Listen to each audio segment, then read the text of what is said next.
Hello guys, welcome back to the channel. Hope you are doing well and fine.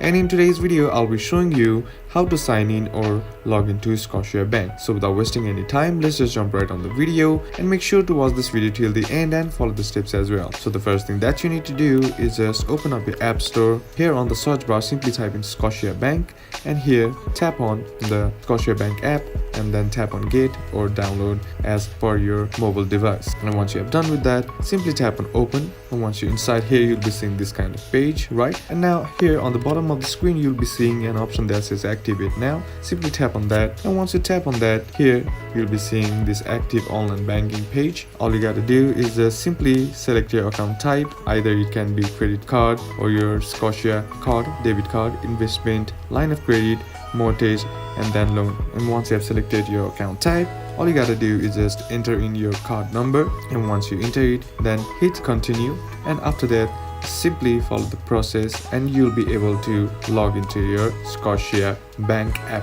And that's basically how you can do it. And that's it for today's video guys. Hope this video was useful to you. Leave a like if you did, comment down below what the next video should be on, consider subbing to the channel. Thank you for watching. Bye bye.